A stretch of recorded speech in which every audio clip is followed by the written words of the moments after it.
Oh yeah, I love it. It's down. I'll try my best, actually. That works. Thanks a lot for all this, Taylor. Yeah. Up to this point, I'm still very grateful. Check, check, check. Oh, awesome, this works. Nice work, and all of you for showing up early. We are at a hard cutoff on this many people tonight. So for anyone that's showing up actually on time, you're too late. So props. Thanks so much for coming, you guys. Welcome to the State of the Snowpack. My name's Marty. I'm an ACMG guide out of town. I grew up at a backcountry lodge, Blanket Glacier Chalet, and I've got a business called CAPOW, which I do a bunch of avalanche courses, things like that. I've actually just had a kid, so I haven't been out in the backcountry that much. But yeah, is that a good call? No, I don't think there's anywhere else on the planet you can cheers someone for not being out in the backcountry that much. Have you guys all been shredding a lot so far this year? Are you debating going shredding this year? That's why you came? Oh, okay. Looking at the guy with the crutches. Bad question. So guys, this is a really exciting night for anyone that's new here. The whole objective here is to stimulate the conversation with avalanche professionals. Trust me, I'm not the one doing the presentation. We have Ben and we've got Danyelle from Parks. So our goal is to stimulate the conversation. It's going to be nice, smaller, comfortable here. The flow of the night got a presentation with talking about the snowpack, and then after that, the mountain safety specialist. It's badass. Is going to present kind of what her job is like, and the Parks and Rogers Pass system. So in between those presentations, an opportunity to Stacy for beers. But actually, there's space tonight to go do that at any time. I just want to throw some enthusiasm and acknowledgement that we are gathered on the traditional, unceded homeland of the Sinaiaks, Secwepemc, Tanaha, and Silks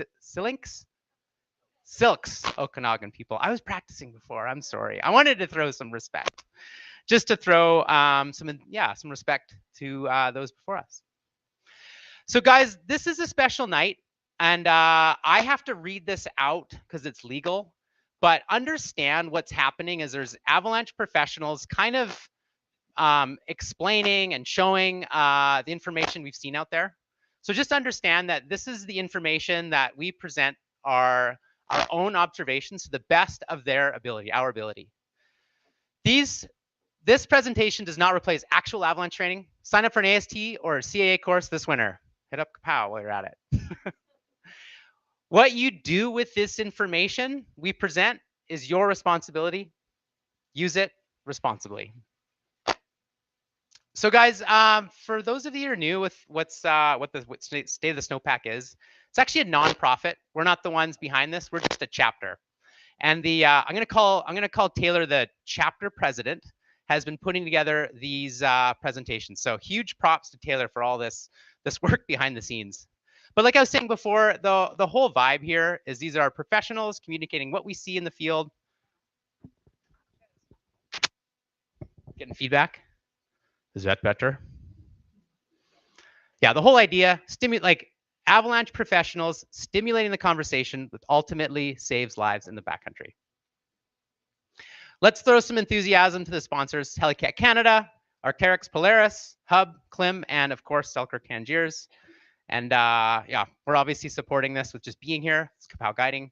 We also have Soul Rides, Mountain Stash Adventures, and of course the Legion. Thanks so much for having us. We need to get more people in here.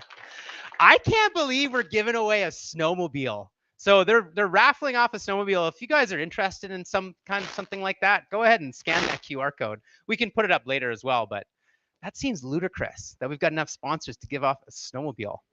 Like, I was trying to rally a pair of gloves, but a snowmobile is pretty impressive. And I do want to take this time, if anyone wants to join the team, Stay the Snowpack is all across Western Canada, Nelson, that's where it started. Nelson, bunch of every small mountain town has something like this. So go ahead, if you are going to another area, check out staythesnowpack.com.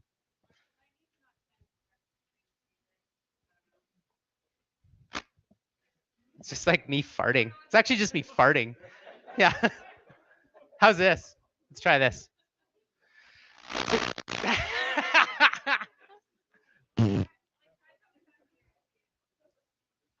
How's this? Okay. Yeah. Check. So guys, to start things off, Ben Yeager, he's an ACMG apprentice guide. Obviously works for CAPOW. He also works for CMH Revelstoke. He's a CAA professional member, originally from PG, spent some time in Fernie, but now full-time guiding, doing probably over 100 days a year. So he's been in the field a ton. Just got off a big shift at Bukit Chalet. He's an ambassador athlete for Forefront Skis, totally shreds, and he's a great guy to be presenting tonight. Once he's done, we'll do an intermission, and then Danyelle will take over. Put your hands together for Ben Yeager. Thank you, Marty, and thanks everybody for being here. This is awesome, great turnout. I think we're capped at 90 people, so thanks for coming nice and early. This is our third one season, and I think it's come at a great time. We've got lots to talk about tonight. I'll try to this side.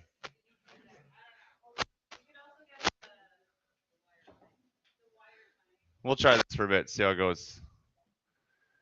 Right on.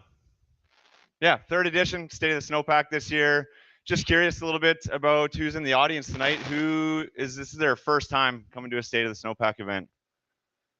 Awesome, welcome. And I'm a little curious to hear about what sort of ways we choose to recreate in the backcountry. Any snowmobilers in here tonight? A couple sledders, awesome.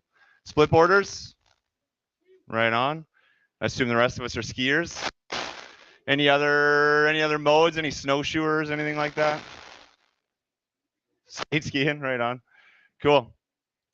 So if you've been out skiing the last week or so, it's been really awesome.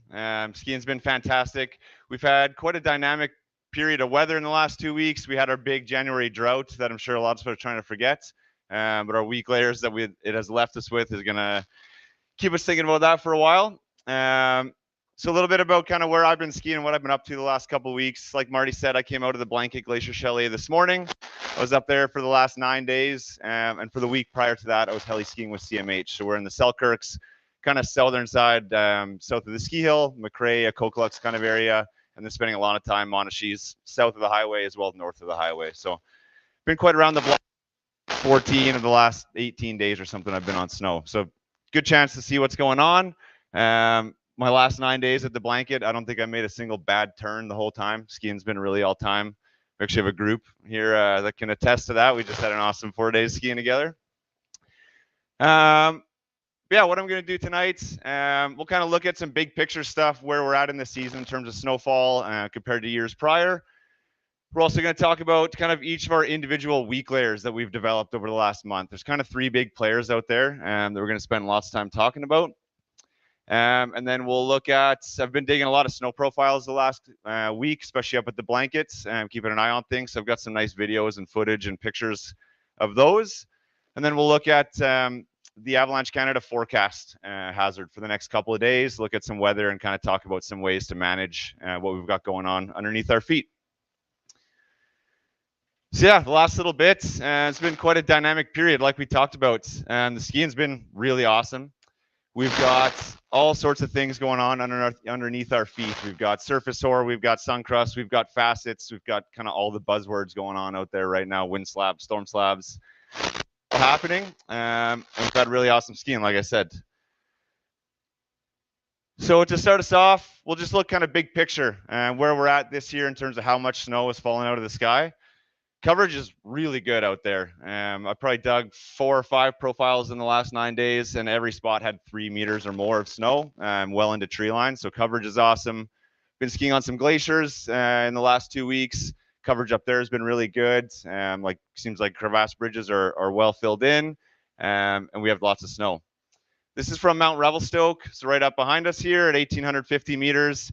See us for the blue line up at the top here. So we've had just over 1,000 mils of precip fall out of the sky up there this year, which is awesome. You can see we're well above last year, which is our green line, and also well above our historical average, which is this gray line in the middle.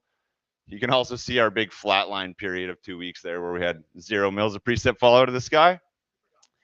Yeah, we're trying to put that behind us. It's kind of interesting. You can see actually last year, basically the exact same time, almost the exact same length, we had the same drought. It's kind of an interesting little thing to look at. This is Keystone Creek, so 50K north of town, northern Selkirks, a little bit less snow, about 800 mils of precip, but again, well above average and well above where we were last year. This one kind of stands out to me the most in terms of big differences from years prior. So this is out of Rogers Pass, well into below tree line, 1,180 meters. We have significantly more snow than we did last year at this time. We actually have, looks like we're just above what we reached for a total for below tree line last year. So that's been really great. We've been skiing runs like a lot lower than we have been in years prior. And it's making things like your access and egress out of Rogers Pass a lot nicer. We're actually skiing right down to the highway a bunch this year, which has been wicked. So a lot more snow down low. So this is kind of our initial setup, a little introduction to the layers that we're going to spend a bunch of time talking about tonight. And we'll kind of look at this slide again at the end after we've gone into a bit of a deep dive on each one on like how they formed, why they formed, and where they are out there. So up at the top, we've got 20, 40 centimeters of storm snow that fell kind of around Valentine's Day and the week leading up to that. Below that, we've got our February 13th. And when I'm throwing out these dates, that's going to refer to when that week layer got buried. So you can think surface hoar developed on February 11th and 12th, and on the 13th, the snow came and buried it. So that's when we give it those labels. So we've got the Feb 13th surface hoar. A bit below that, we have a big sun crust that formed on February 7th, or was buried on February 7th from our warm temps early February. We've got some more well-settled snow, storm snow underneath that. And then we have our big January 26th surface hoar, facets, and melt freeze crust layer. And that was what was left behind after the big 2-week drought, where our surface of the snow was exposed to the elements for pretty much 14 days there. Below that, we have really well-settled snow. Like the bottom 2 meters of the snowpack is really firm. In spots, it's even like hard to get a probe through all the way. It's really, really well-settled down there. Cool. So we're trying to forget about this, but we do need to talk about it to understand kind of why we're dealing with the problems that we are now. So the last time we talked, last day of the snowpack, I believe it was January 9th. And during that time, if anyone was out riding, that was like maybe as good a conditions as we've had in the last few years. The skiing was absolutely all time. And then on January 11th in the afternoon there, that's when our big warm up started. That day I was skiing up north of town here. We had awesome pow shredding all morning, and then the world kind of started to fall apart that afternoon. And we were getting loose, wet avalanches and really sticky snow down low. And that was sort of the last powder we skied for a couple weeks. January 12th, our freezing levels skyrocketed. We had rain right to the rooftop, so up to the ridge, basically everywhere. And during that time, we had a really large natural avalanche cycle triggered by the warm temps and the rain. So we had full path avalanches, size 3, 3.5, all over the place. And our drought lasted for 2 weeks. I think I was looking, and the numbers today was basically 15 days where it didn't snow. High pressure dominated. We had clear skies. For a while there, we had a period of inversion. So we had the warmer temperatures up high, cooler temperatures down low. Lots of valley fog at this time. And as this is all going on, our surface hoar is growing by the day. It's getting very large. Like by the end, if anyone was out exploring at that time, there was like surface hoar like the size of the palm of your hand. It was like 30, 50 mils large in spots. It was really, really big. The upper 30 to 50 centimeters of the snowpack got heavily faceted. So think of faceted grains, those like weak, sugary crystals. They don't stick together, like you can't make a snowball out of them from the cold temperatures. So it's just kind of our top 50 centimeters of snowpack was basically rotting away for a little while. I was exposed to the elements. We had all sorts of textures and different things going on at this time. We had wind effect, we had melt freeze crust, we had rain runnels. It was kind of an interesting time to go skiing. I mean, the skiing was definitely nothing to write home about. Once the melt freeze crust became supportive to skiers' weight up high, there was some okay skiing to be done. Travel was really good. Uphill travel was all time. You could skin or boot pack basically anywhere. You just then had to deal with your descent after, which was the crux for a couple of weeks. But it was an interesting time to go out. I went out in Rogers Pass a few times during that period. Like I said, travel was really good. So kind of exploring new areas, getting up on the glaciers, going for some scenic walks, was actually pretty good. The upper snowpack got so faceted at some points that it actually made the skiing pretty decent. That it got so bad that it got good, which was pretty funny, especially on like north-facing aspects, really cold pockets. Actually, the Bonnie Moraines was the best place we skied, like some knee-deep facets during that, which was pretty funny. And we're getting into like loose, dry slough races with our facets. It was quite audible, funny time. We also saw lots of evidence of a ton of big avalanches. So things running down to valley bottom, you could tell they're like really warm, moist avalanches by the way the debris was looking, like gouging into the sides of stuff, breaking trees. Lots of evidence of this. And I will say, actually, the smoothest sliding surface I found in the 2 weeks was down on the river. So we kind of winter took a little bit of a break. It felt like our skiing did, and we focused on some other stuff for a couple of weeks. Got well rested for when the snow returned. Just to kind of dive a little bit deeper in, we're going to talk about. You're going to hear me say surface hoar, facets, and crusts like a million times tonight. So we'll talk a little bit about kind of why they form and how they form up. When we really have any time of a drought period, whether that's 2 weeks, it could be 24 hours, could be 12 hours, even just one clear night sort of thing. A lot happens at the surface of our snowpack. And that's when we often develop these persistent weak layers. These things don't really fall out of the sky. The snow falls out of the sky and then they change once they're sitting on the snow surface or the weather has some way to affect them. We get surface hoar growth, which are those big feathery crystals. Again, we would have seen a bunch of them if you're out during the drought period. Shines when the sun's hitting it, really quite beautiful when it's on the surface. We get those forming up on cold, clear nights with high relative humidity, so lots of moisture in the air. And that's formed from just the moist air touching a cold surface, being the snowpack, and we get the surface hoar growing from there. It also grows a bit faster around bodies of water, so like creek drainages, around lakes, stuff like that, where there's more humidity in the air. And it generally grows or is more preserved in the trees.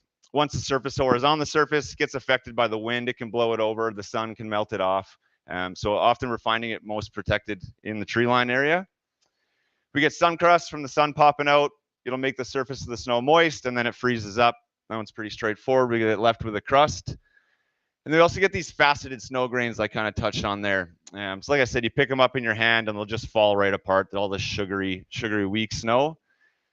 Generally forms a bit faster when it's cold out. You need a strong temperature gradient, which creates a weak snowpack, kind of a nerdier way to think about that.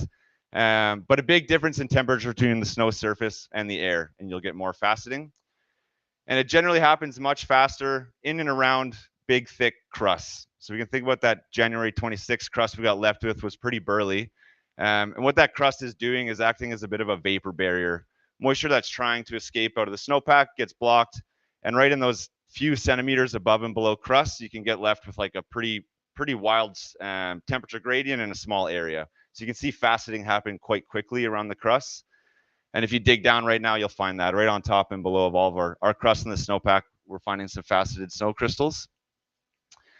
And kind of a rule of thumb I've sort of thought about, often the longer our drought period is, it tends to be more problematic persistent weak layers. They get more time to develop, the surface ore gets bigger, the crusts get more developed, and same with our facets. So a big 2-week drought period does a lot to the surface of our snowpack, and has left us with some problems here. So after our big drought there, January 26th is when the snow returned, and that's why we've got our January 26th name on this weak layer. Over a few days there, we got about roughly 30 centimeters of new snow. My first day kind of back out to investigate and see how things were skiing. I went out on January 31st up on Avalanche Crest in Rogers Pass.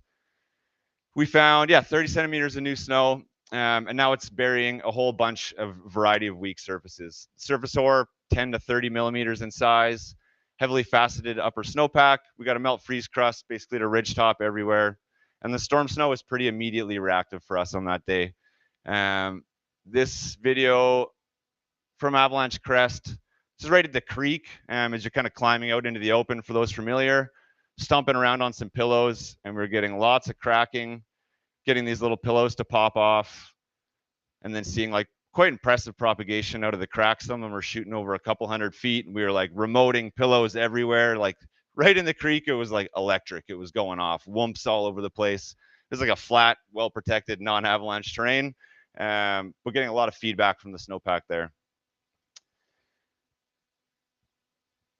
Fast forwarding a little bit, February 1st to 8th. So this is kind of a week I was out heli skiing. We spent a bunch of time in the Monashees, a little bit of time in the Selkirks. We're generally finding it to be more reactive in the Selkirks, which is why we're spending most of our time in the Monashees. But we get continued snowfall. So it's just some incremental loading over our weak layers. So, a little 5 centimeters here, 8 centimeters there sort of thing. And that brings our total depth above the January 26th about 30 to 50 centimeters. And at this time, we're seeing like widespread activity on this layer. That's natural avalanches, skier or helicopter remotes. So, us standing here and triggering an avalanche on a slope elsewhere, or a helicopter landing on a ridge and triggering the slope below us is really common. Still been quite common the last couple of days. Lots of ski cuts and lots of skier accidentals. So people unintentionally triggering avalanches up to size 2 or 2.5. Finding most reactive where wind affected. And that's just because it's leaving a little bit of wind slab on there. That's gaining some cohesion in a slab above our weak layer.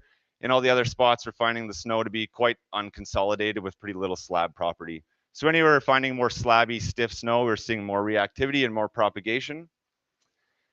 February 4th to 7th, if everyone remembers, we had quite an inversion there. We got pretty cold down in town. We had thick valley fog for a couple of days. It was a little bit depressing down in town unless you get on the gondola above the cloud layer or get out for a ski tour and get up in the sunshine.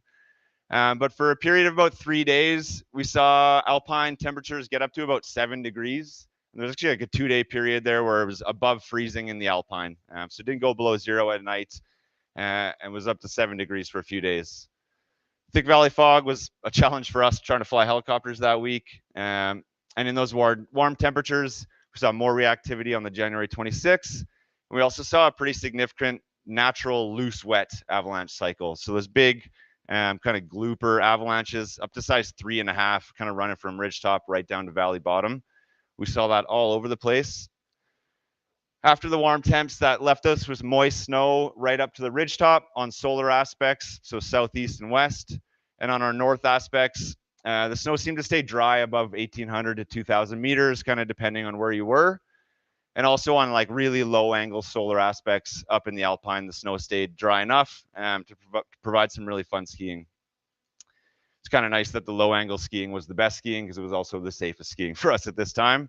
And skiing around this week and really every day since then, been getting a ton of whoomping. Has been a really regular occurrence. Anybody been out in the last couple of weeks and had some like really significant whoops? So that's that big settlement. It's quite audible. If you've never heard a whoomp, you'll understand why it's called that when you hear one. Quite quite drastic. Like we were getting whoops that were like shaking the trees around us, and you could see it travel around. And really because of that 30 centimeters of really heavily faceted snow, has so much air left in there that when you collapse that, that's when you're getting the really significant settlements. Yeah, after that warm temperatures, we got that moist snow to ridgetop. It cooled off. It started to snow again, and we have our next persistent weak layer. The February 7th sun crust and surface hoar combo was buried on the 7th, and that's right up to ridgetops on a lot of solar aspects, and again on the north aspects to about 1,800 meters below tree line. It was warm enough to get a temperature crust there as well. We had a little quick surface hoar growth February 7th and 8th. Got buried on the 9th. I've kind of, in my brain, lumped those two together. They're quite close together in the snowpack. Some places are finding the surface hoar to be right on the sun crust. Where I've dug in the last week, I wasn't really able to find that. But the sun crust is quite prominent. It's down about 50 centimeters. And I've got lots of good photos coming up here to show you what that looks like.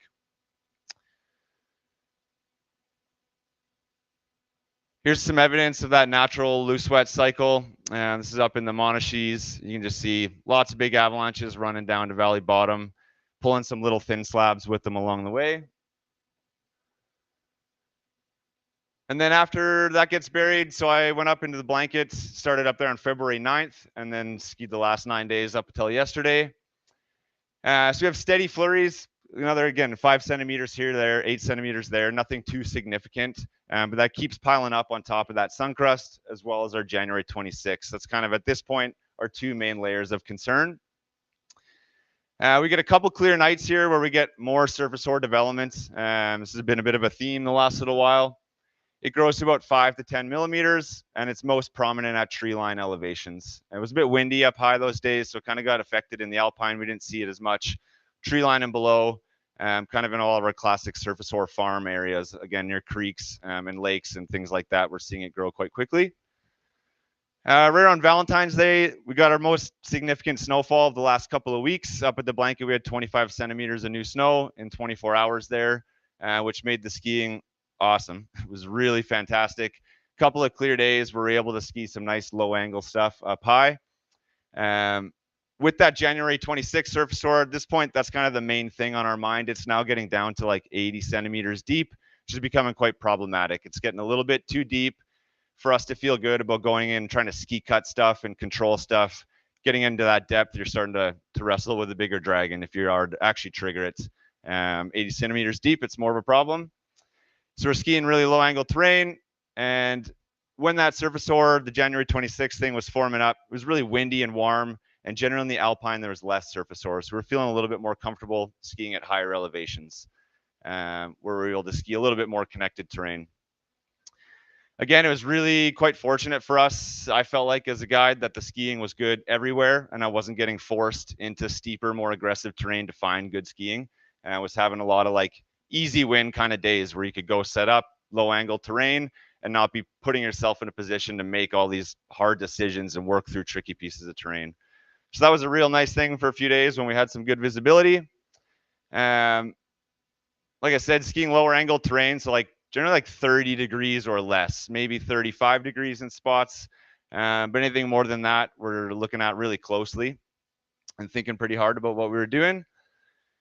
We were really diligent about using our good travel habits. So a lot of the things we learned, like even at an AST1 level, spacing out on slopes, skiing things one at a time, not exposing our whole group to big slopes, again, especially with overhead hazard. A lot of people reporting remote triggered avalanches. So again, us standing here and remote triggering another slope elsewhere, just thinking a lot about where I was regrouping. Putting like 14 people together on a slope is a pretty big load for weight. So staying well away from overhead hazard and thinking a lot about how we're moving through the terrain. The biggest thing that we've been avoiding, and still this is true even today, is larger connected features. So pieces of terrain that have the ability, more connected features makes bigger avalanches. You know, like big scale, that'd be a big alpine bowl that's connected all the way across the top. Smaller scale and stuff that we've been looking at quite closely is like in the tree line. Our biggest area of concern has been like 1,700 meters to 2,100 meters. It's kind of been the most reactive elevation band. So that could be a slope that's, you know, as big as this room or as big as a couple of tables or a car put together, something that's anything that can make as a pocket to hold some snow. So avoiding larger connected features, especially tree line and below, avoiding overhead hazards, and thinking a lot about that potential to remote trigger stuff. So what's above us and around us is something I was thinking about quite regularly. And again, we're getting a lot of wumping. And it was like at most regroups, we would get a wump kind of as like fifth or sixth person would roll in, and we would quite often get that.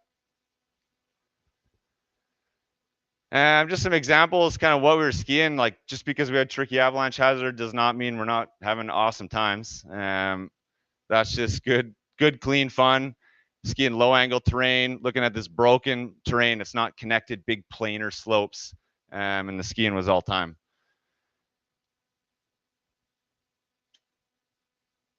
At the same time, though, we're getting lots of feedback from the snowpack. You guys see the shooting cracks here? Kind of faint, a little tricky to see.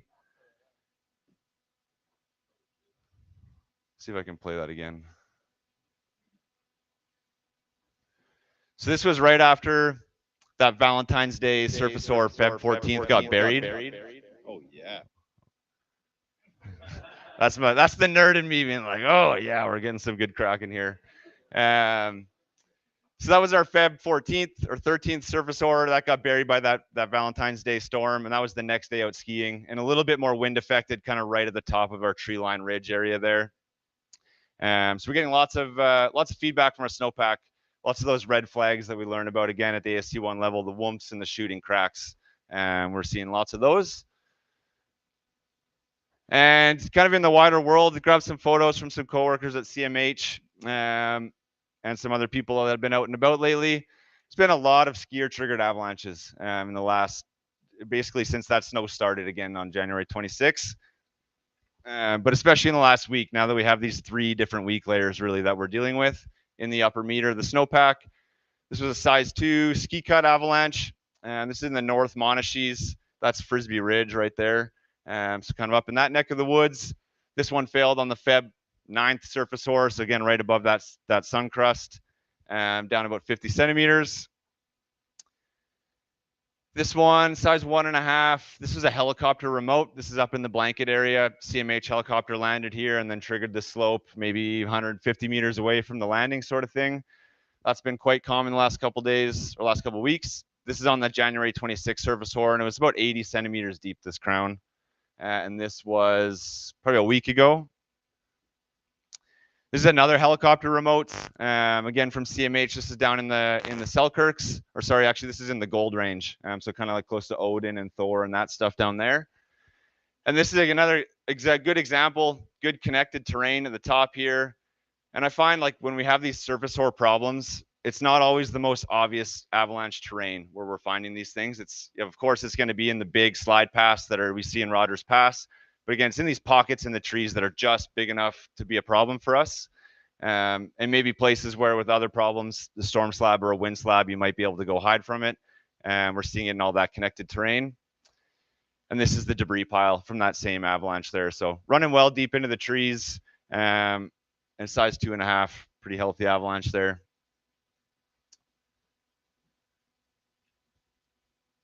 So that's sort of how we got to where we are now. We've got that 40 centimeters of new snow at the top, and we've got a February 13th surface ore sun crust, kind of down 50 centimeters at this point, 40 centimeters. Got our February 7th sun crust and surface ore, down about 60 centimeters, a little bit of storm snow in between there. And then our big player down at the bottom, about a meter deep in a lot of spots now, is our January 26th, which is surface ore, facets, and melt freeze crust.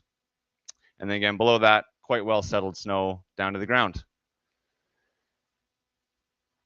Any questions so far? It's a lot of dates and surface ore and facets and all this. All to be said that really like just the upper meter of our snowpack right now is quite complex. We've got a lot going on. And every time I've dug down in the snow the last little while, you know, the skiing can be really good. Trying to like not build this like false confidence or getting false positives from skiing steeper stuff and, you know, basically getting away with it or that kind of thing. Because every time I dig down in the snow, you get a really good look, and we'll see some pictures here. Like we're skiing around on a house of cards in a lot of spots. There's a lot of weak layers. in our snowpack. And when you look at it structurally, you know, it's something I've been thinking about guiding the last little bit is if I were to go ski something more aggressive right now and have an avalanche, it'd be a pretty hard thing to defend. You know, you dig down in the snow, you look down there, you'd be like, of course you had an avalanche. There's 3 surface ore layers and sun crust and facets, and there's a lot going on. So keeping it really conservative and really simple. So a few looks at some different pits from the last week. I dug this one February 10th. This is on an east aspect, 1900 meters up at the blanket. When I dug this pit, I was kind of specifically looking for the January 26th surface ore and what it looked like. This is on my first day in at the blanket, so trying to get a handle on what that was looking like. That's this layer down here. So that, and different colored textured snow, that's all a big pile of facets right there with a crust on top and then the surface ore sitting right on top of that. This one here, this is our February 7th sun crust. And in this location, it was quite lumpy and textured and really starting to facet and kind of break down. It was not very resistant. When you put your finger in there, it was kind of crumbling away. It wasn't like a smooth, planar, firm crust like I've seen it elsewhere. A few tests in here. So my standard compression test was getting moderate, sudden planar results, which for those that kind of know the more intricate details of the fracture character, sudden planar is kind of the most like alarming test result that you can get out of a column test where it just shears right off the column nice and easily. So it's getting moderate results on the sun crust, and then doing an extended column test. So that's our 90 centimeters wide by 30 centimeters. Same loading steps as a compression test, but what the big difference here shows you is if the thing wants to propagate or not. So does it shoot across the entire column? And I got an extended column test on the 28th tap, so pretty hard result there, which we'll see here. So you can see again, Feb 7th sun crust. This new snow at the time was quite unconsolidated, no real slab property here. You can see the shovels going through pretty easily. Working through the moderate taps, got no result on the sun crust. And then we go towards the end. Yeah, I think it was the 28th tap. You'll see here, right there. So fails in the facets, propagates across the whole column. And then as you shear the thing off, it wants to go pretty easily. So what those results in that kind of hard of a range of a test are indicating to me is like, this thing does have the potential to propagate, likely needs a big trigger, like a helicopter landing on a ridge or an entire group standing in one place or something like that. But if I do trigger this, it does have potential to propagate, which is like really valuable information for us out there. Another one I dug was kind of on the fly. I didn't really have time to take too many pictures. That is the January 26th surface ore that I found in this pit. This one I dug specifically on a north aspect, and the reason for that is I wanted to see what that looked like without the sun crust from February 7th on it. So I didn't find the February 7th sun crust here at 1,820 meters. And part of the reason I was looking for that is in places where that sun crust is quite thick, like 2-3 centimeters, and is holding the weight of a skier, it does have some bridging effect over the January 26th surface ore. So it's harder for me to trigger it with a good thick crust underneath my feet there. So I wanted to look for somewhere where I knew that crust wasn't going to exist. And also our north facing skiing tends to be pretty awesome and well preserved. So I wanted to check in on that. Found it down 92 centimeters.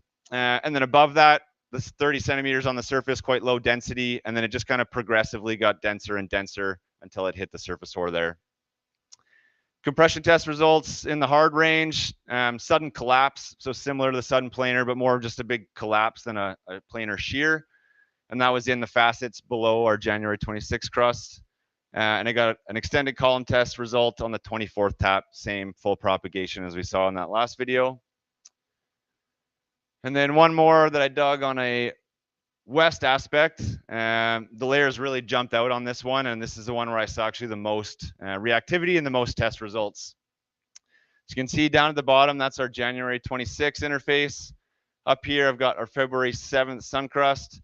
It's a little hard to see in the photo, but about 15 centimeters above, that's the Feb 13th surface ore. So everything was pretty easy to identify in here. I got compression tests, moderate, sudden planar results on all 3 of those layers. So they were all popping out in the compression test. And then in my extended column test, I got results on the 22nd tap, propagating across the column on our February 7th sun crust. And here was about 2 or 3 centimeters thick and way firmer than the one that I found previously. Potentially some bridging strength in here, but I wasn't really willing to hang my hat on that. And you'll see actually after I try and pull the block off after it fails, right there. You go to shear it off and it actually also shears on the surface ore and then on the sun crust, which had quite a bit of faceted snow on top of it. And then out of curiosity, I gave it a couple more whacks to test the January 26th and then got it to fail on that as well. Just getting like propagating results on most of the layers in there. So I think it's just a good representation of what's going on in that upper meter, the snowpack, and that there's a lot to think about in there.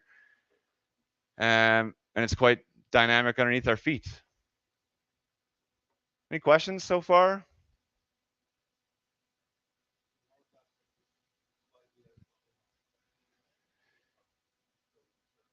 Yeah, still concerning for sure. Slightly less problematic in the upper 50 centimeters. Not thinking about that sun crust. Definitely thinking about the most recent surface ore, so the Feb 13th in there.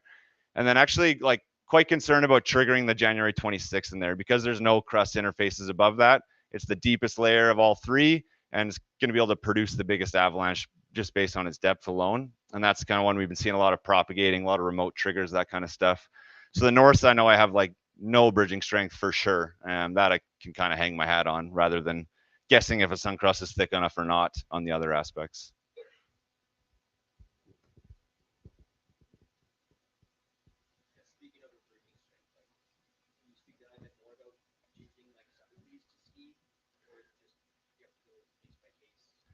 Kind of case by case. Again, like I said, it's a hard one to like really hang your hat on that you're like for sure getting bridging strength, unless it gets to the point where it's like as thick as this table and you can like really jump on the thing and it's fully supportive to your weight. Then I would lean towards, obviously I'm getting some bridging strength out of that. When it's more faceted and kind of a weak textured crust like that, I'm definitely not hanging my hat on the fact that I'm getting bridging strength. So sometimes, yeah, the south aspect would be where you'd most likely get bridging strength just due to its orientation to the sun and it's going to see the most sun, but pretty case by case. And I'll kind of touch on it again towards the end, but one thing that I have been doing a lot with all these weak layers is just digging a lot. You know, digging pits on top of a slope and deciding whether I'm going to ski the thing or not is not something I do a lot of.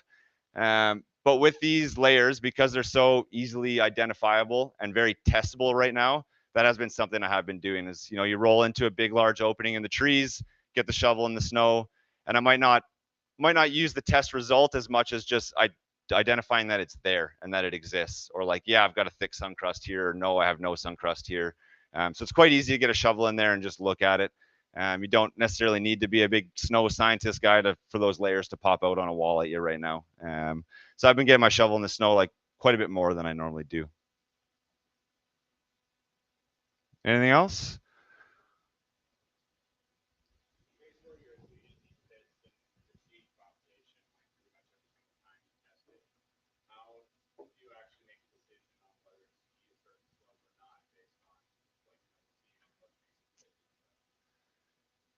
Yeah, it's tricky and it's such a case by case thing. Really, if I'm seeing propagating results, I'm just fully in general taking a step back. If I'm getting like not propagating tests on my extended column tests and getting more like resistant planar results in column tests, would be a bit more favorable.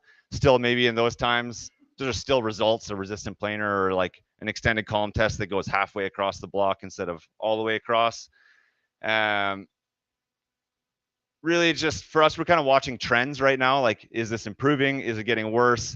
The biggest uncertainty that we felt in the last week is like, how sensitive are these layers to triggering? Like, what is it going to take to get it to go?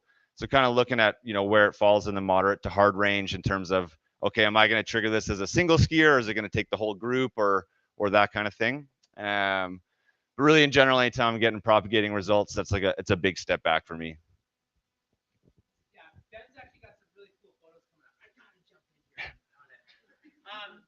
In some ways, right now, it's like it's a known weakness, right?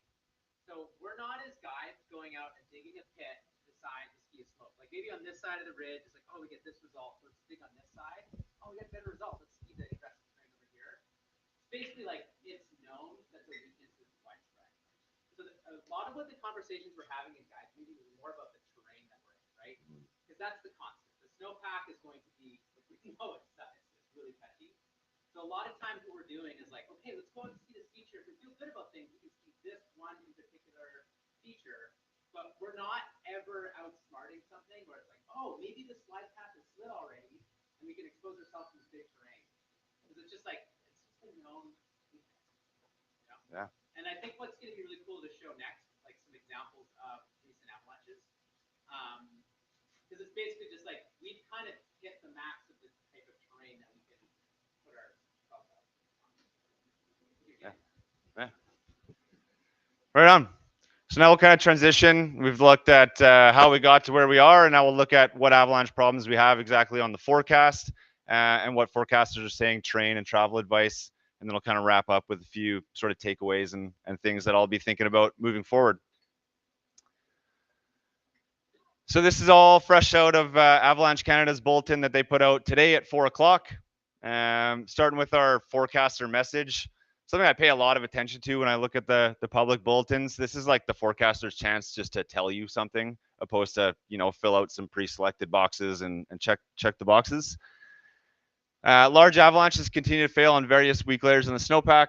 Stick to small, low-angle terrain and test conditions before approaching bigger slopes, which kind of touches on a lot of things we've talked about already. And then our hazard rating. So this is kind of for tomorrow. They've got us at considerable, considerable, considerable. So 3 times 3 at all elevations. What does considerable avalanche hazard mean to some of you guys? Any thoughts?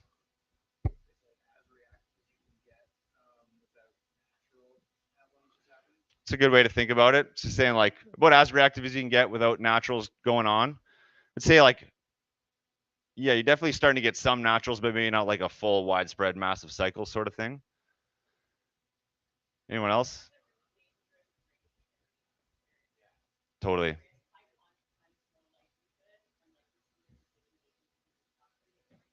100%. That's a great answer. If you look like historically at avalanche fatalities, a large majority of them happen when the hazard is at 3. When we go to 4, it becomes quite easy. You know, it's like that's when we're seeing the big natural avalanche cycle that's going off. Like everywhere you look, you're seeing the cracks and getting snow moving on your feet. And when it's like that, it's really easy to take a step back and be like, I'm going to go with the ski hill today. And then same, you know, when it's low or moderate at 2, you just see less avalanche activity. So the most fatalities happen when we're at 3. Especially when we go in like long periods of it being a considerable, which is something we've been in right now, and we're realistically going to be in for a couple of weeks where we're going to see this considerable. And personally, I think it's going to get harder and harder to stay diligent because it's just a hard thing to do, and we want to ski like steep, cool, rad stuff. Especially as, you know, like the low angle stuff starts to get skied out in busy places, and you get pushed into different terrain looking for fresh tracks. So they've got us at 3 times 3. And then looking at our trend for the weekend, they've got it staying there throughout the weekend. When we actually look at the definition of considerable, it's dangerous avalanche conditions. So you nailed it. And they're saying we need careful snowpack evaluation, cautious route finding, and conserved decision making. And then our actual definition, like when they throw out these numbers, 2, 3, considerable, moderate, it's not something we're going on by like a feeling, like, oh, I felt kind of scared today, so I think I'm going to call it a 3. You're like, it was really scary, I'm going to call it 4. What we see in the field needs to match a certain set of definitions to call the hazard what it is. So at 3, we're considerable. We have natural avalanches are possible, and human triggered avalanches are likely, which stands out to me. Like somebody says, hey, I'm likely going to make that party you invited me to. It's like, there's a good chance I'm going to see that out there. So human triggered avalanche is likely. I'm expecting to see that. And then they'll also need to match with the size of avalanches that we're seeing. So small avalanches in many areas, so size 1 to 1.5 are pretty widespread. Or large avalanches, so size 2 or bigger in specific areas, or very large avalanches. You can still have a size 3 or plus avalanche at considerable. Even at 2 moderate, you can have size 3 avalanches just in isolated areas. There's 2 avalanche problems on the bulletin right now. So the first one they have is a wind slab. Last couple of days was pretty gray and cloudy. We really didn't make it much higher than like 2,000 meters, mostly just due to bad viz the last couple of days. In the afternoon, a couple days ago, we did have the sun pop out. It was a really beautiful afternoon, and we got a good look at the Alpine, and you could see pretty extensive wind effect up there. Looking at like sub-peak weather stations, the winds were ripping pretty good for a couple of days. Actually, I heard down in town, like the wind was pretty intense. The last couple of days, it definitely wasn't like that up high, but more than enough wind to move snow around and build some wind slab.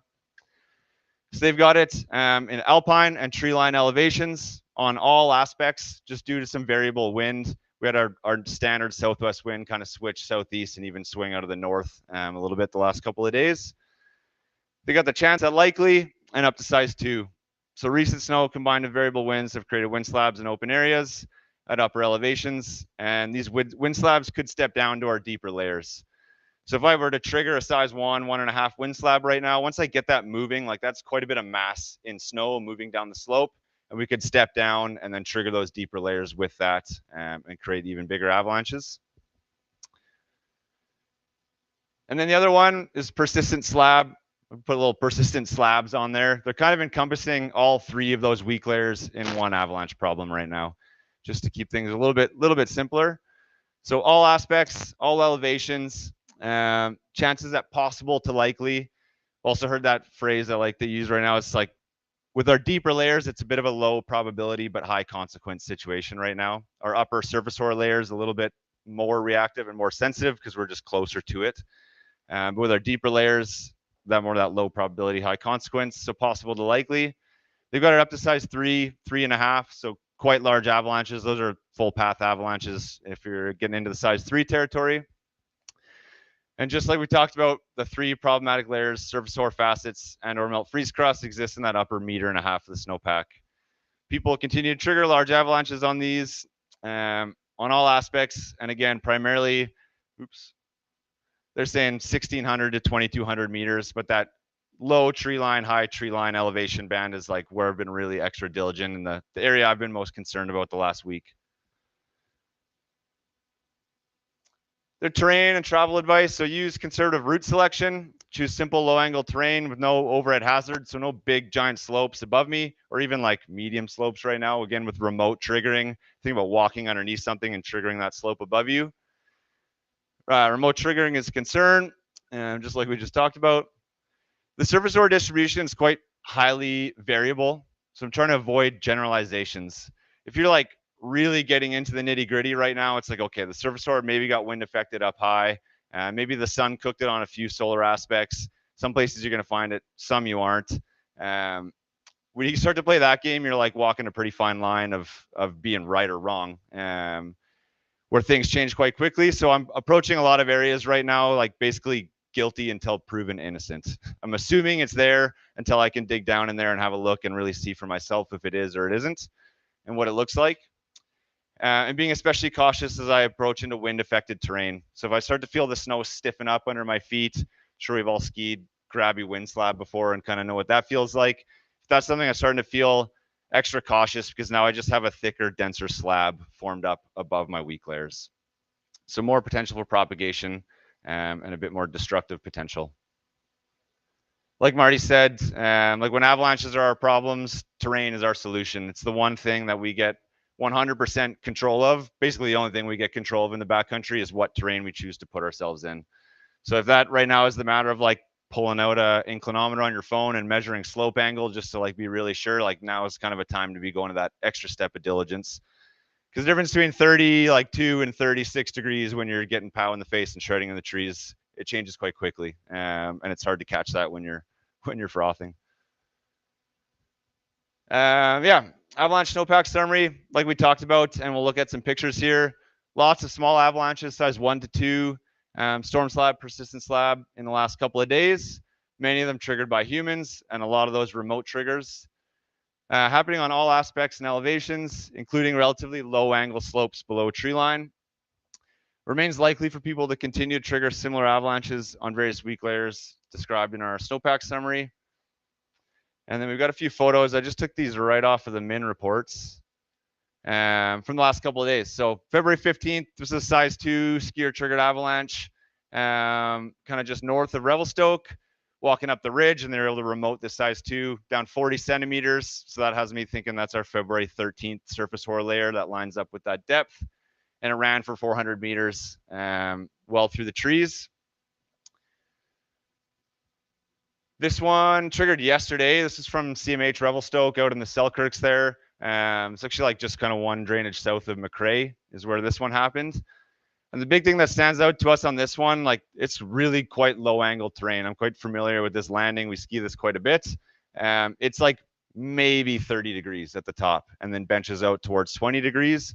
So they're able to ski cut this size 2 down 45 centimeters again on our February 13th surface hoar. And yeah, it was quite standout for just the low angle terrain. Like that 25 degrees seems generally pretty comfortable right now, but we're seeing it showing that it's quite sensitive if it's running in that low angle stuff. And then this one, I believe, is out of McRae, south of town. Some snowmobilers remote triggered this one from a couple hundred meters away, again, size 2. And then the other thing that stood out to me here is this was down on the January 26th. So much deeper crown, 80 centimeters to a meter, and triggered from a couple hundred meters away. So all the layers doing their things right now and showing that they have potential for us to trigger them. And their avalanche and snowpack summary, it's a lot of what we've already talked about tonight. We've got 3 different weak layers, anywhere from 25 centimeters down to 120 centimeters deep. And all of these layers continue to form large avalanches. And the bottom of the snowpack below that is quite strong and well settled. And then looking at our next few days, especially for the weekend here, it's pretty cold out. Yesterday it felt quite cold skiing. It was like minus kind of 15 for most of our day. It was minus 19, I think, up at the blanket when we woke up there this morning. So quite cold, which we were actually kind of finding that to actually reduce the sensitivity of the avalanches a little bit, things are getting a little bit more stubborn, less moisture and cohesion in the upper snowpack. The upper snowpack, again, is starting to facet again with the new storm snow up there and some cold temps. But for the weekend, kind of broken skies, sun and clouds, a little bit of wind throughout the weekend, and then temperatures kind of slowly rising up into next week. By Sunday, back up towards -7, which is a much more nice temperature to be out skiing in. But what do we think that's doing to our avalanche hazard? Temperatures warming back up is going to elevate our hazard as the weekend goes on, for sure. And then right at the bottom of the forecast, they always throw a confidence on there, which is a 3-part scale. It's either low, moderate, or high. And they've got it rated as moderate, which is what we rated our confidence as all week. Generally with just so much uncertainty around a complex upper snowpack and how sensitive these things are for us to trigger them as skiers. So a few big takeaways for me and what I'm sort of thinking. I'm moving into a big shift of work here starting on Saturday, and what's going to be on my mind out skiing around for the next couple of weeks. In our upper snowpack, very complex and highly variable right now. So I'm just really, again, limiting my terrain decisions. That's my biggest tool in my toolbox right now, is what I choose to ski. So lower angle, more broken, disconnected terrain. And if I am skiing anything a little bit more steep or a little more suspect, I'm really using my good travel habits, spacing out, skiing things one at a time, skiing shorter pitches and keeping my groups closer together. So we're not really spread out in these types of terrain. Digging quite a bit, and that's something I'm going to be doing a lot of again. And at this point, again, like Marty said, it's a known weakness. And for me moving forward, it's just going to be watching the trend. What aspects are maybe a little bit more sensitive to triggering than others, but just sort of watching how they're potentially healing or getting worse over the next little while. Like I was mentioning too, I think it's going to be quite easy to build some false confidence out there, or build confidence with false positives. Just because I skied something does not mean I made a good decision. I'm sure lots of us have heard that term, the wicked learning environment, where we often don't get feedback for our decisions, good or bad. And when you do get feedback, it might be a really large avalanche. That's a serious problem for you. So try not to make generalizations and assume I'm making the right decisions just because it didn't trigger an avalanche. And these layers are going to continue to be a problem. Like I anticipate we'll be talking about all these layers for a few weeks, particularly the January 26th. It's the most most developed, and sort of 50 centimeters of weak faceted snow with crust and surface hoar. But we're going to be talking about them for a few weeks to come. It's not something that's going to like go away by next week. So kind of like suiting up mentally a little bit for like a bit of a long haul, dealing with these problems and being diligent with our terrain. To be extra cautious when any of our 4 main weather inputs that affect my hazard pop out. So what are those 4 big things? Wind, temperature, sun, and snow and precip, totally. So I'm getting any 4 of my big inputs. That's when I'm taking an extra step back. Let the snowpack adjust to the new load, and see how it goes.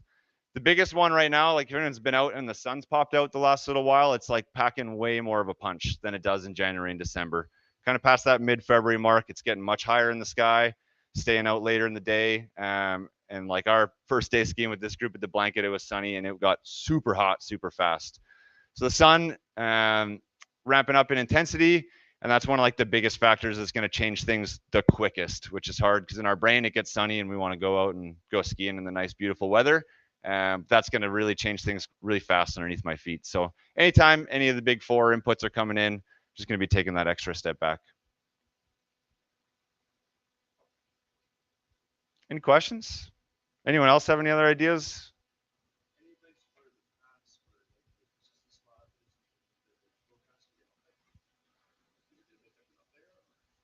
That's a good question. Be a good question for Danyelle when she comes up. I've not been skiing in the past, the last couple of weeks.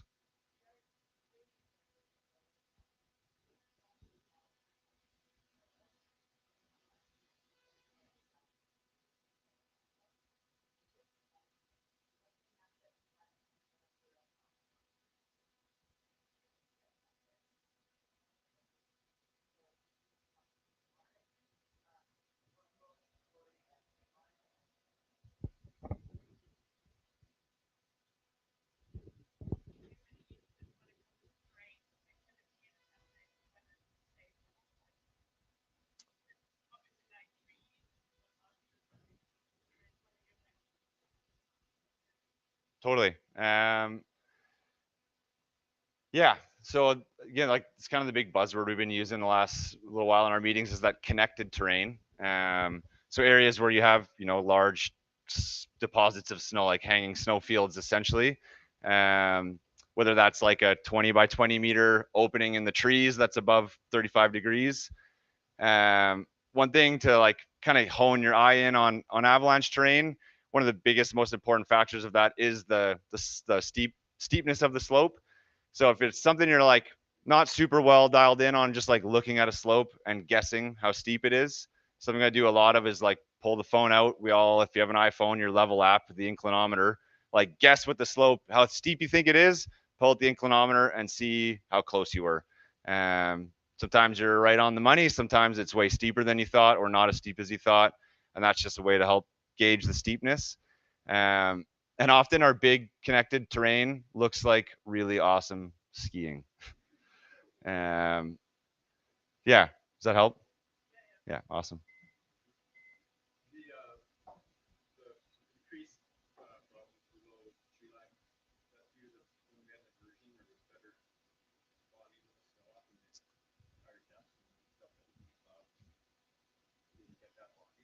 Yeah, I think the biggest factor is just that's where the surface hoar was less disturbed by wind and sun. So the surface hoar is the most well preserved in tree line and below.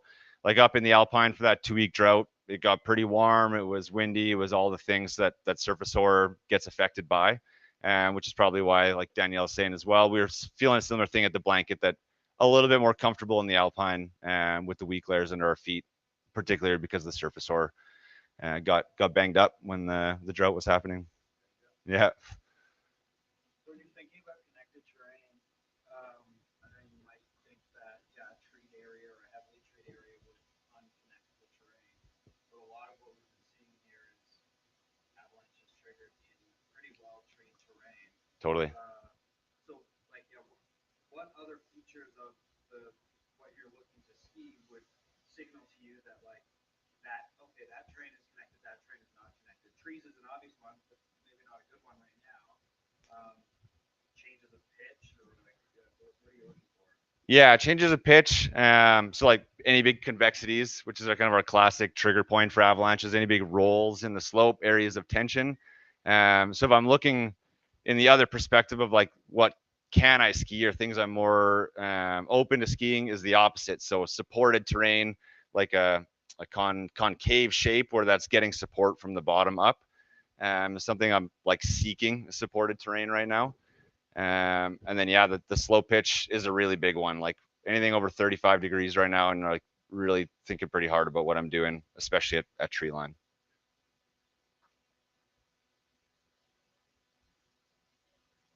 Anything else out there? I think that's all I got. Anyone have any information you guys want to share? If you do, moving forward in the next couple days, if you're out skiing, post them in report. Been reading these a lot lately as well, especially on with the red dots that pop up if people have triggered avalanches. That's something I'm always looking into. And for folks out there writing public avalanche bulletins, folks like Danyelle and forecast teams, it's like really valuable information.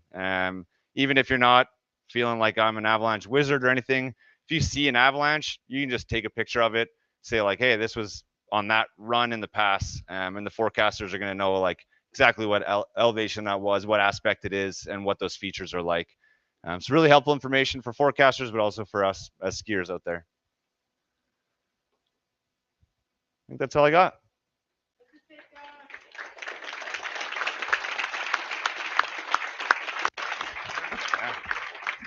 Should we take just like 5 minutes? Grab a drink, go pee.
Danyelle, get things going. You ready?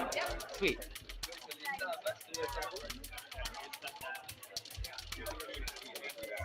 You're like right in it here, hey? I was watching it being like, yeah, front and center. Oh, that's right. All right, guys, let's get it going here. So the night's not too long. It feels so special that the head honcho from the mountain safety managers here tonight. Danyelle's been in Rogers Pass for 19 years. She's the head boss. She's going to talk a little bit what it's like working up at the pass, but this is also a great opportunity if you guys have any questions on how the system works up there or the control program. But it's a pretty special and prestigious job and everything that goes on behind the scenes. And this is actually really cool that Danyelle is spending the time to talk about it. So put your hands together for Danyelle.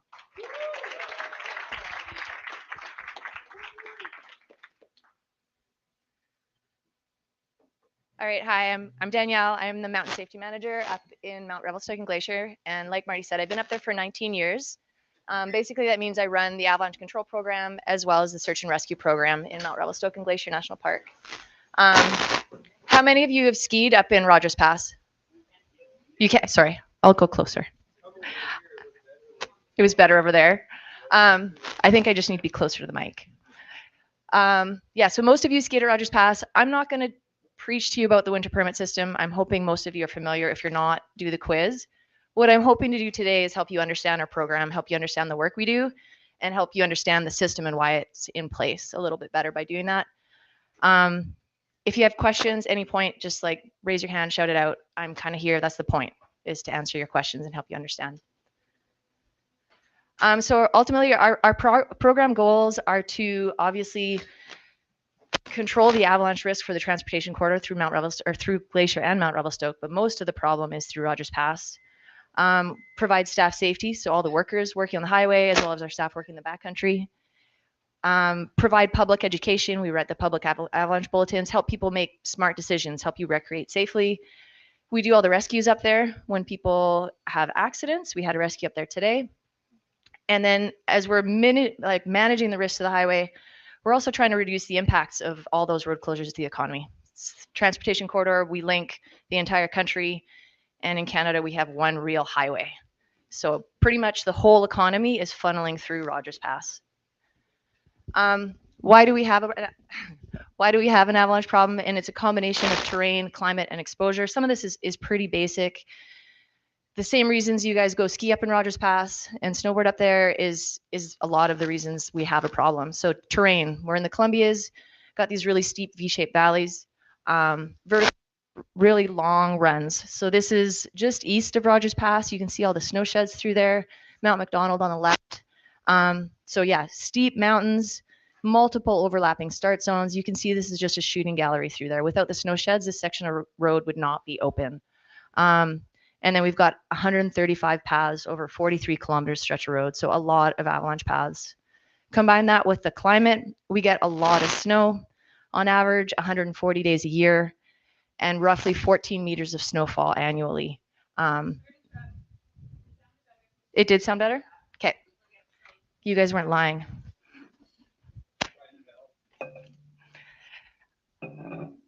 So yeah, we get a lot of snow, and this is a photo of one of our full profiles up at Mount Fidelity. Our teams do a lot of digging up there. And then you combine that with the transportation corridor. So if the highway wasn't going through there, we wouldn't have a problem. Someone had the genius idea of putting a highway through Rogers Pass. We get a lot of traffic, so that's increasing every year. On average, 4,000 vehicles a day in the winter, and 32 to 34 trains. Increasing proportion of that is semis. So what you see here is how we used to hold traffic up at Rogers Pass for our avalanche control. We used to be able to hold it locally. We could store a couple hours worth of traffic. As traffic volumes increase and as the number of semis increase, they take a lot of room. We just can't hold it locally. So now you'll see we do Revelstoke to Golden traffic. We just keep everybody out of the zone, fills up too quickly, and we can't get our work done. And then the other issue we have is the fact that we have a lot of car accidents. So you have a lot of collisions. Issue there is you end up with stationary traffic in avalanche areas. So think about the 90. Any of you familiar with the 90 by the Salkin? You get crashes there, instantly you've got traffic backed up underneath avalanche crest. Stationary traffic, they're exposed for longer. You got people coming out of their vehicles, they're more vulnerable. They're not sitting in their vehicle anymore, they're not safe. So all of that exposure is why we have the problem. The easiest way for us to quantify that is using the avalanche hazard index. So avalanche hazard index is the risk of avalanches to vehicles, combination of a bunch of factors that give you a number. So you're thinking about the type, size, and frequency of avalanches. So Rogers Pass, capable of producing very large avalanches. Combine that with the traffic volumes I just talked about. Traffic speed is also a factor. So traffic's traveling regular speeds, it's one thing. All of a sudden, poor road conditions, it's moving slower. Again, that exposure is greater. I already talked about the number of paths. We've got a whole bunch of paths and that length of highway exposed. So all of that combines to give us the AHI, and we've got the third highest avalanche hazard index in North America. The other two are like the Little Cottonwood, a few other highways down in the States, not the major transportation corridor linking the entire economy. For context and just relative to other places, so Glacier, our AHI is around 300. Compare that to some other highways you might be familiar with. So the Icefields Parkway, 62. You can close that road and open it much later. It's not going to have a big impact. Or even just west of Rogers Pass through the snow sheds in the provincial section, that's a 38. So significant avalanche hazard index. So that kind of paints the problem. How do we manage it? One of the ways is through engineering. And a lot of this started with the very creation of the highway in the 1960s. And I think this stuff's pretty cool, actually. Peter Scher, legend in the avalanche industry, he was brilliant and super creative. So he just was like, let's build these big piles of dirt that are like basically like speed bumps, add friction, slow avalanches down. Super effective, actually. They work great. They're still there. They put up snow fences in some avalanche paths on the east end that aren't even avalanche paths anymore. They're just all trees now, completely solved the problem. And Parks continues to invest in them. So the snow nets, you'll see these when you're driving back west from Rogers Pass. Those are up in the Cougar Corner 6, 7, and 8. They used to be really problematic for us. They hit threshold early in a storm and would hit the road before any other path was ready. So we've installed these snow nets and pretty much solved the problem. Big years, sometimes we'll still do heli bombing underneath the snow nets, but basically those just anchor the snowpack up in the start zone and stop avalanches from even starting. And another example of that is the Mounds stopping dam. You'll see this as you're heading east from the summit, just past Hermit before you hit the snow sheds. Mounds was a really tricky path for us. They get glide cracks. If you're familiar with glide cracks, it's kind of the whole, I've got a photo of this later on the slideshow too.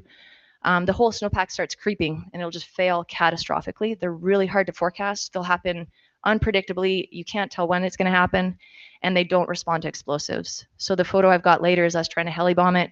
We packed so much ANFO in that thing and it didn't budge. You can't get them to go. And then when they would fail, I've seen it actually block that entire snow shed.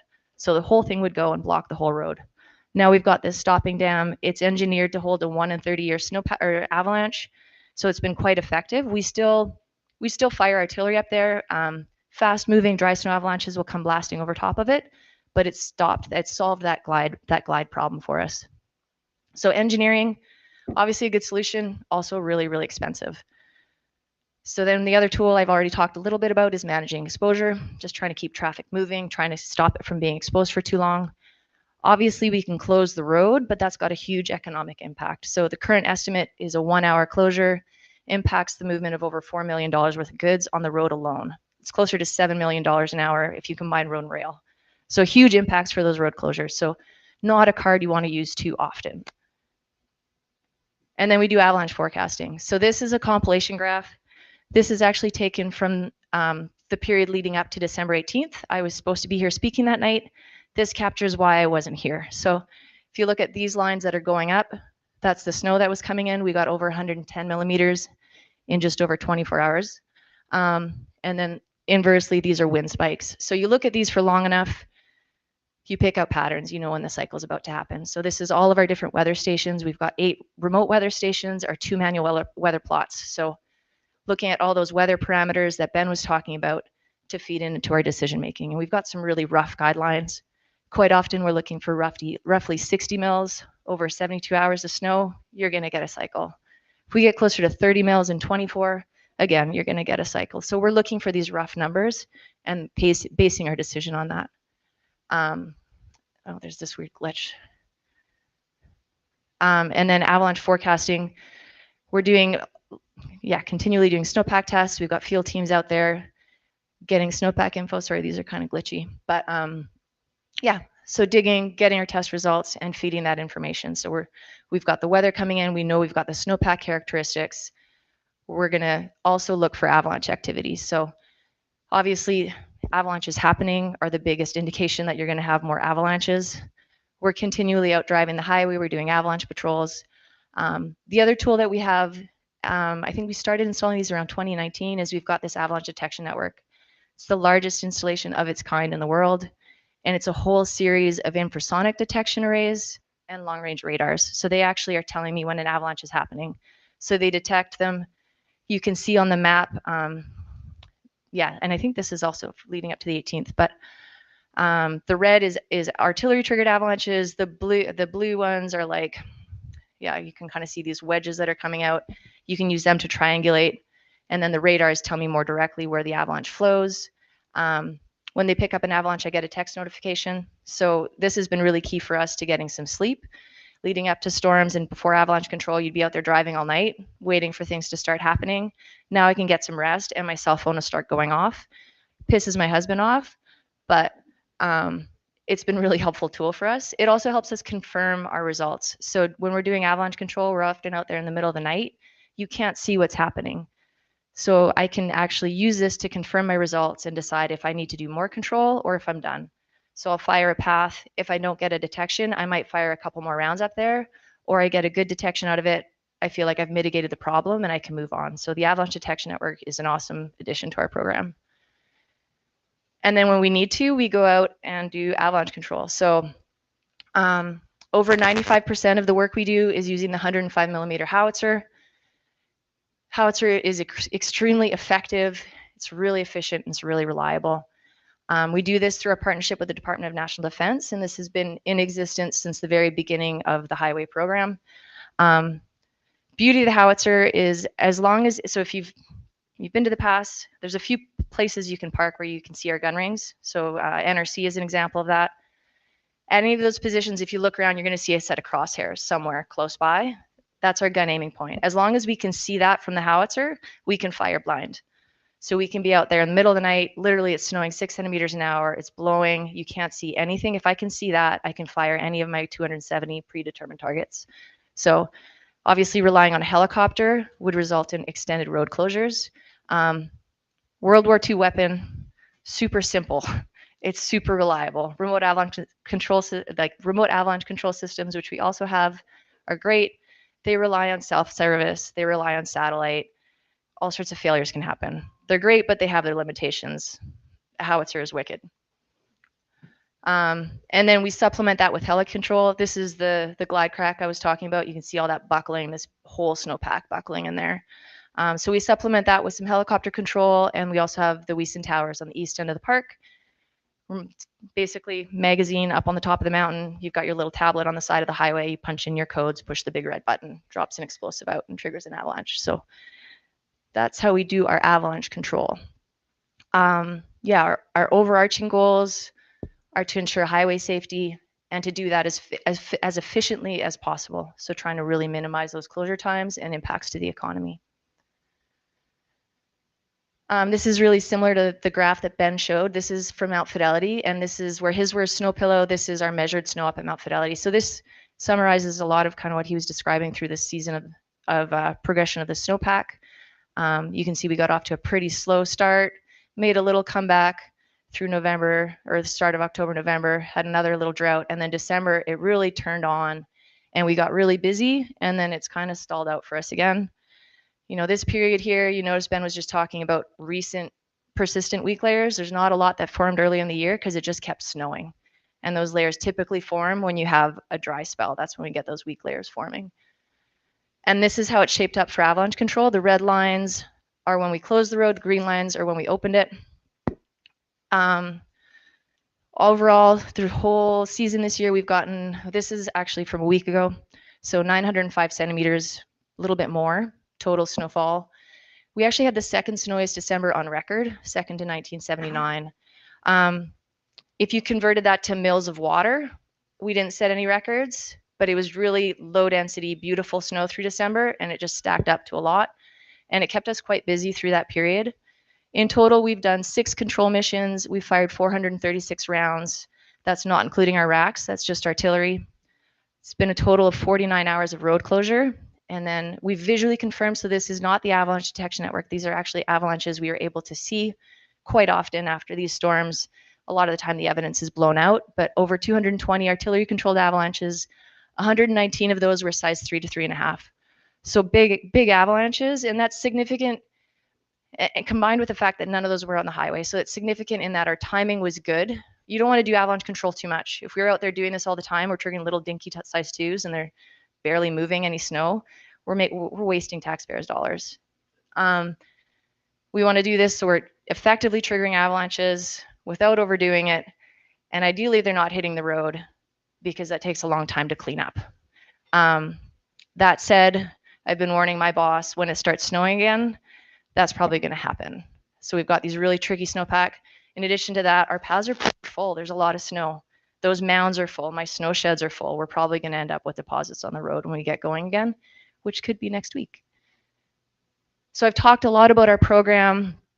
What I haven't talked about is why you're all here, which is the fact that Rogers Pass is an international ski touring destination. Last year, I think we had over 33,000 skier visits, and that's a 24% increase from 2020. So visitation continues to increase. I talked about how we're out there doing avalanche control in all these weather conditions using artillery. We can't see if people are out there. So we have the winter permit system in place to make sure that nobody's in these areas, so that we can confidently do control, because obviously we don't want to kill anybody. So that's the point, is to allow access, which did not exist before 1995, allow access to this really special place while still allowing us to protect the highway. So yeah, I'm not going to get into details of this. If you're not familiar with the system, come and talk to Ardell and I after, do the quiz, get to know it, go to the summit station up at the summit of Rogers Pass, ask those guys, they'll answer all your questions. What I'd like to do, and this is where I might need to look at my notes, is kind of put it all together. So using forecasting, an example of road closures and the winter permit system, I'll use an example of a real storm and some of the consequences we had of people actually entering closed areas during that. So we're going to go back to Family Day weekend 2023. And so on February 16th, if you look at this forecast, it was quite benign. We weren't expecting a lot of snow. We were expecting about 10 centimeters on Thursday overnight, and it was going to be quite quiet over the weekend. We'd done control on February 7th, and we'd had really good cleanouts, good results, but there were still some reports of large avalanches happening regionally in uncontrolled areas. On the 17th, there was a skier accidental up on Bruins Ridge. It was a size 2.5. No one in the group was actually involved, but the avalanche ran full path all the way to Valley Bottom, and it actually dusted people on the skin track going up to Blue Pass. So we were getting some big avalanches still. On the 18th, our team went up and did a fracture line profile. You can see that graphically displayed there. And we were getting these moderate sudden collapses. So that's sudden result, down 26 on DFs. And we had a PST 55 out of 105, down 96 on a surface hoar layer. So borderline propagation. If you know your PSTs, that's kind of like, it's not a super scary result, but it's showing that things could be propagating more widely. And then for the forecast, we were only supposed to get another 10 centimeters overnight. On February 19th, I came on shift. That was the start of my shift. So we were supposed to get 10 centimeters. We got 20 centimeters, which was twice what was forecast. And we'd had a really big avalanche overnight. Crossover actually had come overnight. It was a size 3 and it dusted the highway. We were only expecting another 10 centimeters to come in overnight. And then we were supposed to get a bit of a lull. So you can see this like not super intense precip here, a bit of a lull, and then this bigger pulse on Monday when we were expecting a lot of traffic. So it's the end of Family Day weekend. Oftentimes we're thinking about those traffic volumes. So period like that, heavy snow, lots of traffic, it's going to be a gong show. We're going to have trucks spinning out. You're going to have motor vehicle accidents, and hazard would be increasing if we didn't do control. We wanted to do control beforehand to make it safe so we could try to keep traffic moving. So this is my assessment from the InfoX. And basically, we weren't expecting much snow, but my confidence was really low. given the forecast. We've been consistently getting twice what was forecast. We'd had some notable avalanche activity. And like I said, I wanted to do control overnight while traffic was low and try to mitigate that risk, just so we could try to keep traffic moving. So I closed all the permits. I know this is really busy. Closed all the permits, and the plan was to close the road at 5 p.m. and start control then. So try to keep traffic moving, start doing it overnight so that we could kind of minimize our impacts, clean things out before heavy traffic the next day. It was a good call. We had a pretty big cycle starting through the day. It started right around 8 in the morning up to size 3. And then later in the afternoon, as we're kind of gearing up to get going, we started getting reports of skiers entering East Rogers. So members of the public calling us, coming down to the RPC and letting us know that there were skiers. They were skiing Grizzly Shoulder. They had tried to tell them that it was closed, and the people chose to go back up. They knew exactly what they were doing. And so at that point, basically, I'll get to that on the next slide. But what I will explain here, so basically these people are skiing here. This is Grizzly Shoulder. The whole yellow area there is East Rogers. And right there is Summit East gun position. So that's typically where we start, and the lines coming out of that are firing lines. So this kind of polygon here, you probably know as Puff Daddy. We call it Grizzly West, and that's typically where we start control. You can see we've got targets right up in the start zone there, and then those circles are that 1,000-meter standoff radius. So I know there's skiers up there in the afternoon. They're in the area where I want to start my control. I basically can't start my control until I know they're clear. They're right in the zone. My options basically at that point are to either keep traffic moving, which means hazard is already increasing, precip is increasing. So I'm going to keep traffic moving, exposing to more risk, or do I keep the close the road and sit on it, impacting the economy? Those are kind of my options at this point. Fortunately, the parking lots were clear at 5:30, closed the road, started avalanche control. And this video just kind of captures the mess we make. Like this just captures the end result. And this is a video from kind of one of the avalanches that occurred later on in that system. Yeah, so this is, yeah, I can, basically that video was showing one of the results. So we had massive results. Parking lots were clear. We had massive results up to size 4, which was Camp West. So Camp West hit the road, covered 125 meters of highway. It was up to 2.5 meters deep and logged a lot of timber. So you'll see that now, like if you look through there now, you'll see all these fresh trees leaning over. This was a few years ago now, but that fresh logging is from this event here. So fortunately, the people were clear and we could start our control on time. In the end, this storm by far exceeded the forecast. So we were only supposed to get about 10. We got 33, or forecast 33, sorry. We got measured 83, and it was a total of 95 centimeters of snow. And we did control the next night again. So it got way more than we were expecting. So yeah, hopefully that kind of puts it together a little bit. Ultimately, the goals of the winter permit system are to allow access while allowing us to do the work we need to do. It really relies on compliance. We need to have continued confidence that people aren't entering these areas. So this is a graph of kind of all the recent violations showing, you know, in general, it's pretty steady. You can see some bouncing around. There's trends as, you know, COVID definitely, people got a little bratty.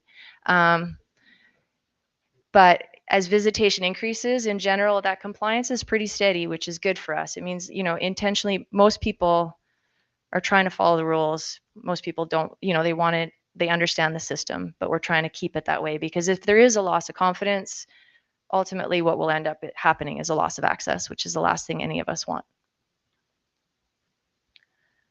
Any questions about all of that stuff? Yeah. Your one slide you mentioned, like it showed like you're trying to hit size 3 to 3.5 avalanches. Is that like, so you don't want to fire off smaller ones like 2s because you're kind of wasting resources, but you're trying to avoid 4s because they're going to cover the road. So it's like 3 to 3.5 is the sweet spot. Roughly for the size of our paths. Yeah. It depends on the paths. Like there's some paths, there's a few specific paths where like a 2.5 could hit the road. So like up in the pass, if we use a few different scales. We use the typical like size scale, and we also use the relative scale in it, like, which is kind of more of an American thing. It still is used in the States. It's not used as much up here, although our program has always used it. So There's some smaller paths where what would be considered a large avalanche in that path could still hit the road, even though it's like a 2.5. But most of the paths are pretty big, and they would take like a 3.5 to hit the road. But you're trying to hit that sweet spot of kind of timing it. You kind of let things build up enough so you're not doing it too much, but trying to time it right so they're not hitting the road. Yeah.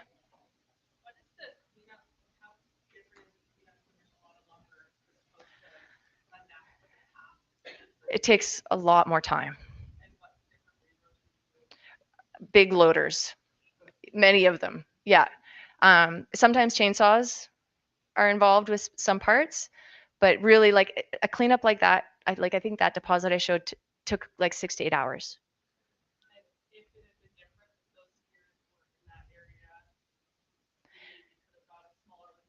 No, in the end, like we closed the road at 5, and the parking lots were clear at 5:30. So in the end, they didn't have an impact, but it could have.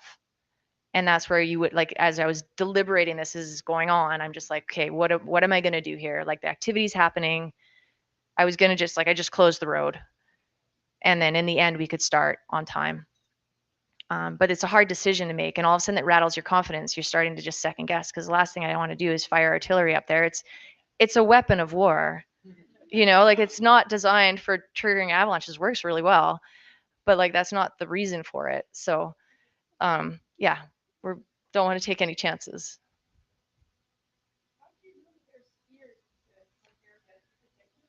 People called us. So other members of the public reported it. Yeah. And let us know in that instance. It's one of the challenges is, like, most of the restricted areas have parking areas that also close. But then we have Connaught and we have the Illecillewaet, which access unrestricted areas. So there's always vehicles there. And it does add a little bit of uncertainty. So we're really trusting people that they're following the rules, even though, because there are going to be cars there. And so that's where these little incidents kind of, they rattle you a little bit. They rattle your confidence a little bit, for sure.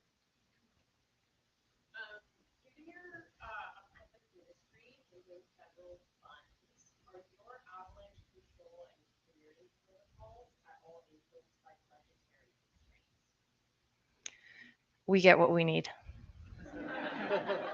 Yeah. It's not, we got to be careful, but it's a critical service. Yeah, so there's times where things feel tighter, but we get the ammunition we need, we get the supplies we need, we get what we need.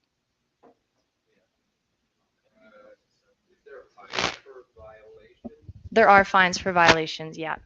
Yeah, so in the end, we did not catch those individuals, but we do catch people every year. And so, and they do get fined. So there's a few, like, I think we find people, yeah, I couldn't give you the specific numbers. I don't want to give the wrong numbers. And in addition to that, a loss of access. So quite often you'd lose your annual winter permit and get fined. Yeah. And we've got a whole team of people that are out there doing compliance. They're checking for permits, checking parking lots. And it's great that other members, like, of the public care. So these people tried to, like, we encourage you, if you see somebody, like, they tried to talk to these people, they clearly knew what they were doing. But yeah. Will the paid pass be in effect in the next few years, you think? Or? I don't expect it next year. Okay. Yeah, nothing for certain, but I don't expect it next year. But it is still a direction that they're going. And what will influence that? Just repercussions? It's more, so basically it's considered like the winter offer is considered like a value added offer. And this is being applied. So there's a lot of other parks where they've already implemented these fees for winter use fees, where there's significant programs in an attempt to try to recover some of the costs. And I will say a lot goes into the winter permit system. So pretty much every 2 weeks, you've got a whole team of Parks Canada people that are meeting. Various, like myself and various other managers, are talking about the system, what's working, what's not working well, what are the issues, how can we improve it, how can we, what do we need to do? So in addition to all the compliance staff, like a lot does go into the winter permit system. to allow the system to work. Do you think putting the pass in will make less people go to Rogers Pass? We'll see. I don't know. It wouldn't be the worst I thing. don't mind paying. Yeah. Wouldn't be the worst thing to have less people. But yeah. Yeah.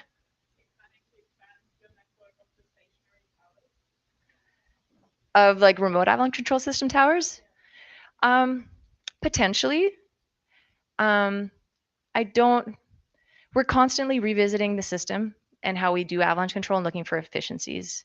So for example, the one installation we have at the east end of the park are for a few specific paths that affect the rail line, where we used to have to close the road because we would be shooting artillery over the road. So by installing those towers, we don't have to close the road anymore to do that avalanche control in that section. It added efficiency to the system. We're not going to install racks in 270 targets. It's just not feasible. And there's places where you could not install them. So we are constantly looking for ways to make it more efficient, make it more effective, and doing that broader evaluation of the system. But while we have artillery, it remains the most effective tool. So it does, yeah, at this time, no.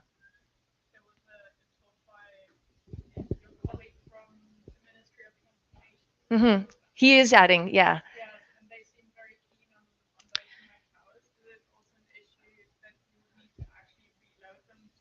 Yep. Yeah. Yes, one of the, depending on the path, and that is an issue, where when Chad was here talking, they're relying on helicopters in those paths. So there's challenges with helicopters. I did a calculation, so when I showed, it's a little ways back, but I showed the graph with all of our avalanche control missions, and I kind of compared that to the weather through that period. And if we had been relying on helicopters through this December, the highway would have basically been closed from like December 12th to December 28th. Not a big deal over Christmas, and everybody's shopping and everybody traveling for their holidays. You know, so Chad is relying on helicopters for those paths, which is really tricky. By installing racks there, he can then do avalanche control at the perfect time versus trying to wait for the weather window that he can fly in. And the other advantage, like we really are, I work very closely with the MOT as well as CPKC, and we're applying this corridor approach. So we're trying to piggyback on each other's closures to not have to close the road repeatedly at different timing. So if they installed racks in those paths, we could all close the road. He could do it in the middle of the storm when we're doing our artillery control, piggybacking off each other's closures and minimizing those impacts to travelers and the economy.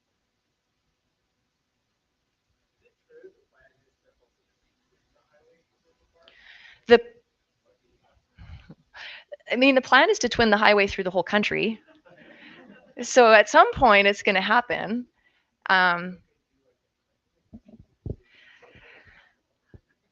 mean, that would be the like most effective solution, honestly, would be to tunnel it. I don't see that happening. But long range planning, I think like a future with twinning more static defenses, more snow sheds, some road realignments, straighten out the 90, build a elevated bridge through there where the avalanche crest could run underneath it. You've got a wildlife corridor with grizzly bears passing underneath the highway and less accidents. Like that whole long range vision, it will happen. I will be long done working in Rogers Pass by the time it happens, but it'll happen eventually. Yeah.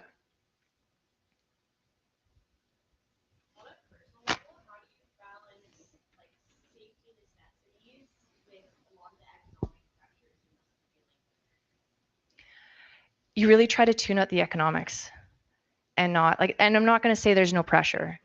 Like there's definitely pressure to keep traffic moving, but ultimately safety is our top priority. So you try to tune that out and not let it push your decision making too much. And in all honesty, we try to tune all of you guys out. So when we're choosing every morning, the first thing you do as a forecaster up there is you're deciding, am I going to open areas or am I going to leave them closed, or I'm going to choose to open them because they default to closed at midnight. And that's the very first thing you do in the day. And if there is an inkling of a doubt that I might need to do avalanche control, so even some random avalanche hits the road, I need to go and do avalanche control to make that area safe for workers to go in and clear that deposit. And this stuff, it happens. So if there's any doubt, we're going to close them. So sometimes they are closed when we're not planning control for that reason. And I remember early on when I started working up there, I distinctly remember a day where a forecaster opened all the permits and things went off, and just sweating that whole day. Like I remember Junction East dusted the highway and all this stuff is happening and your hands are tied. You can't do anything because there's people out there. So if there's any doubt, unfortunately, I'm sorry, but we're going to tune you all out and we're going to close it. All right.